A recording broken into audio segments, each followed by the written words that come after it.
Di pagi ini kami dari pihak Polres Metro Jakarta Timur akan merilis hasil kerja keras daripada anggota kami, di mana kita tahu bersama pada tanggal 8 Februari tahun 2024 sekitar pukul 02.00 WIB di TKP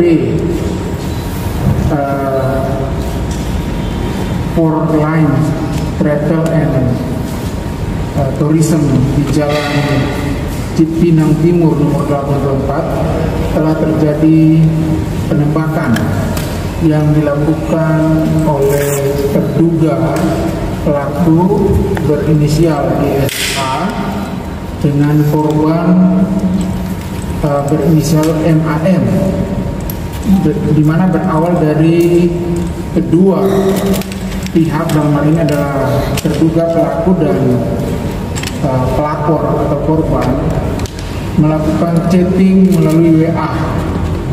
Disitulah mereka terjadi sedikit saling mengejek di WA tersebut. Akhirnya beberapa waktu kemudian, pada saat korban pelapor ini sedang keluar dari Four Line Travel and Tourism tersebut membeli nasi goreng, sekembalinya dari beli nasi goreng tersebut, korban didatangi oleh si terduga pelaku dan terjadi percekcokan lanjutan. Jadi cekcok di HP melalui WA dilanjutkan dengan cekcok langsung di TKP, dan setelah itu si terduga pelaku mengeluarkan senjata dan melakukan penembakan. Penembakan pertama diarahkan ke atas dan korban atau pelapor ketakutan lari dan menutup pintu ruko tersebut,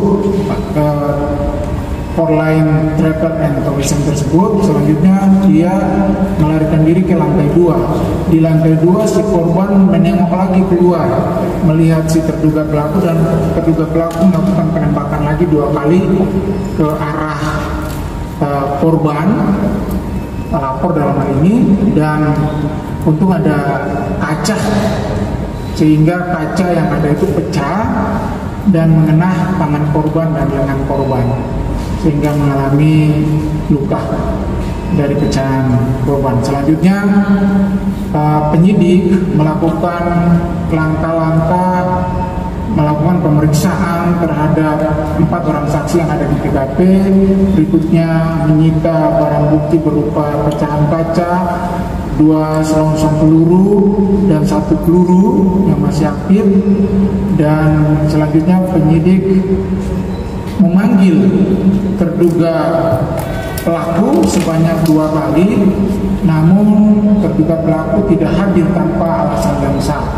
Selanjutnya penyidik barang bukti yang ada, penyidik melakukan atau mengirim ke pemeriksaan balistik di laboratorium forensik, serta melakukan pemeriksaan terhadap bagian Subdirektorat Wasendak untuk melihat keabsahan dari senjata api yang digunakan oleh terduga pelaku dalam hal ini.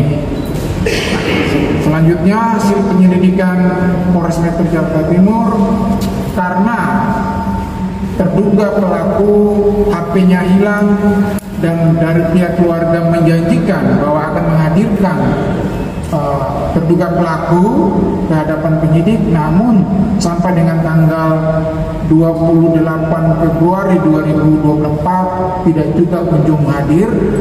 Selanjutnya penyidik melakukan penyelidikan dan akhirnya penyidik menemukan terduga pelaku yang berada di sebuah showroom mobil di daerah Tajur, Bogor Selatan.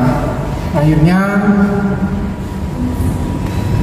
penyidik bekerjasama dengan Ketua RW 04 untuk melakukan penggeledahan di showroom mobil tersebut dan kedapatan ternyata terduga pelaku berada di showroom mobil tersebut. Selanjutnya penyidik menunjukkan surat tugas, surat perintah penggeledahan, dan surat perintah membawa. Karena untuk itulah dengan surat perintah membawa itu terduga pelaku dibawa ke Polres Metro Jakarta Timur. Sampai saat ini memang ada sedikit terkendala juga karena setelah perintah membawa terduga pelaku dari jam 9 kita penyidik berangkat dari Bogor ke sini sampai sore hari jam 4 sore baru terduga pelaku mau diperiksa karena dia menunggu pengacaranya. Jadi mulai terhitung tanggal jam 16.00 kemarin sore, disitulah baru penyidik mulai melakukan pemeriksaan terhadap terduga pelaku sebagai saksi. Karena dari saksi dulu kalau nanti akan dilakukan gelar perkara nanti pada jam 12 untuk menentukan langkah hukum selanjutnya. Apakah terduga pelaku ini akan dinaikkan statusnya sebagai tersangka dan kami akan melakukan tindakan hukum lainnya berupa penangkapan dan penahanan. Itu yang dapat kami sampaikan terkait dengan hasil pemeriksaan keterangan ahli mengenai balistik yang digunakan, bahwa benar senjata yang digunakan diduga merupakan senjata api dengan kaliber 7,65 mm, dan jenis senjata yang digunakan kalau dari ahli menyatakan ada 3 jenis senjata. Kalau pemeriksaan selongsong dan peluru yang ada 3 jenis senjata yang dapat diperkirakan digunakan oleh terduga pelaku, yaitu jenis pistol P3A, jenis Glock, dan Beretta. Untuk senjata yang digunakan, senjata api yang digunakan oleh terduga pelaku sampai saat ini belum ditemukan oleh penyidik karena alibi yang dibangun oleh terduga pelaku bahwa senjata tersebut telah dibuang di Sungai Ciliwung. Namun penyidik tidak akan merasa puas dengan alibi yang dibangun oleh terduga pelaku. Kami akan melakukan penyelidikan lanjutan terkait dengan alibi yang dibangun tersebut. Untuk pasal yang dipersangkakan yaitu pasal 338 junto pasal 53 terkait dengan percobaan pembunuhan, dan atau pasal 1 ayat 1 Undang-Undang Nomor 12 Tahun 1951 Undang-Undang Darurat terkait dengan membawa atau memiliki senjata api, senjata tajam tanpa hak. Ini dugaan pasal yang kami kenakan untuk terduga pelaku yang ancaman pidananya 5 tahun, di atas 5 tahun penjara dan dapat dilakukan penahanan. Itu yang dapat kami sampaikan kepada rekan-rekan jurnalis. Mungkin ada yang mau ditanyakan? Iya, silakan.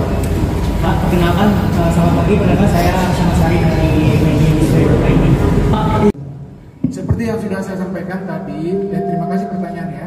Seperti yang sudah saya jelaskan tadi bahwa senjata api untuk keterangan ahli, kita akan meminta keterangan ahli dari Subdirektorat Wasenda yang mengawasi bahan peledak termasuk senjata api, penggunaan senjata api di Indonesia. Nah, itu dalam pemeriksaan meminta keterangan ahli. Terkait dengan senjata api yang dibawa oleh terduga pelaku, hasil keterangan yang dia sampaikan kepada penyidik bahwa terduga pelaku mendapatkan senjata api dari temannya yang sudah almarhum, sudah meninggal dunia. Itu alibi yang dibangun oleh terduga pelaku. Ya, begitu. Ya, silakan.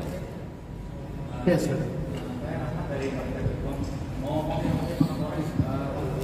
Pelaku sendiri pada saat kejadian itu, apakah temannya sadar melakukan percobaan pembunuhan atau dia dalam pengaruh alkohol atau segala macamnya? Izin Pak Kapolres.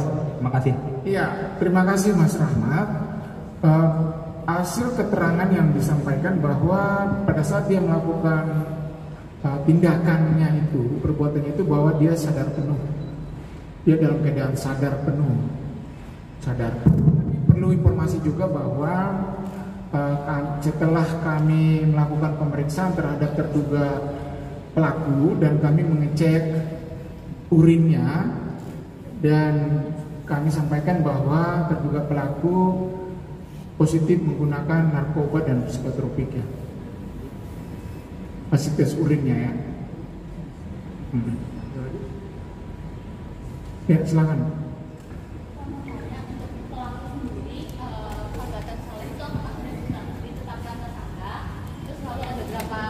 Ada berapa saksi yang telah diperiksa? Terus untuk saat ini korban apakah dapat sebuah kayak perlindungan begitu, Pak? Ya, terima kasih Mbak.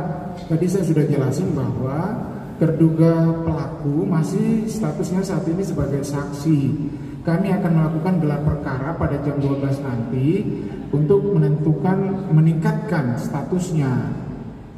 Jadi nanti setelah kita gelar perkara dulu, baru kita melakukan upaya hukum lagi menaikkan statusnya.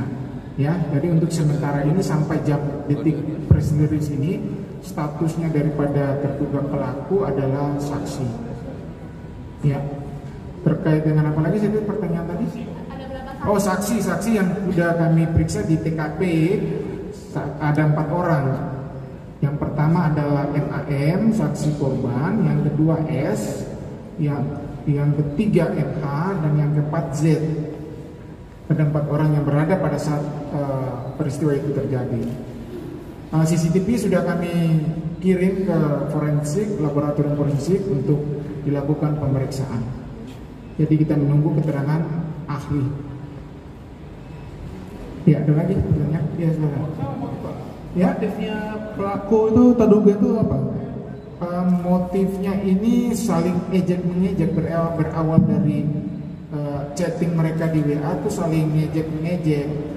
Jadi motifnya mereka itu berawal dari saling ejek-mengejek satu dengan yang lain. Dalam hal ini mungkin terduga pelaku merasa kecewa atau terhadap korban ini sehingga dia datang dari rumahnya yang berada di daerah Jakarta Selatan ke wilayah Jakarta Timur di rumah atau di ruko keberadaan daripada si korban atau pelapor. Gitu. Ya, silakan Mas. Izin konfirmasi lagi, tadi katanya pelaku kan positif narkoba. Nah, kira-kira itu jenisnya apa Pak? Boleh dikonfirmasi Pak? Kenapa? Jenis. Oh, jenis. Untuk narkotika jenis ganja dan psikotropika itu berupa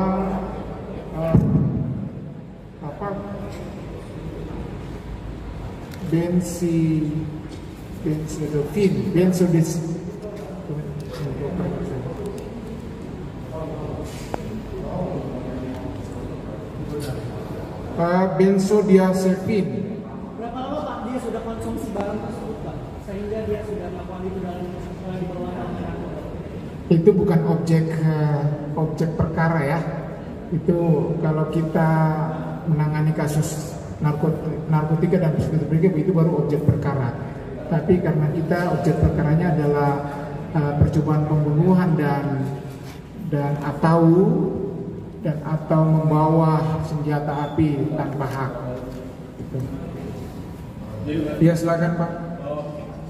Terduga pelaku aktivitas sehari-harinya sebagai apa? Dia hasil keterangan yang disampaikan kepada penyidik adalah sebagai karyawan swasta, seorang karyawan swasta. Ya, silakan Mas. Apakah terduga pelaku ini selalu membawa senjata api itu kemana-mana, dan kalau misalnya selalu membawa, motifnya apa Pak?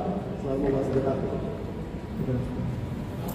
Hasil keterangan yang disampaikan kepada penyidik bahwa senjata itu kadang-kadang dibawanya untuk melindungi diri. Kadang-kadang, tidak selalu. Ya, tidak selalu. Ya, ada lagi pertanyaan? Cukup ya? Cukup? Ya, terima kasih. rekan-rekan jurnalis atas kesediaan rekan-rekan untuk mengikuti press release dari Polres Metro Jakarta Timur pada pagi hari ini. Terima kasih.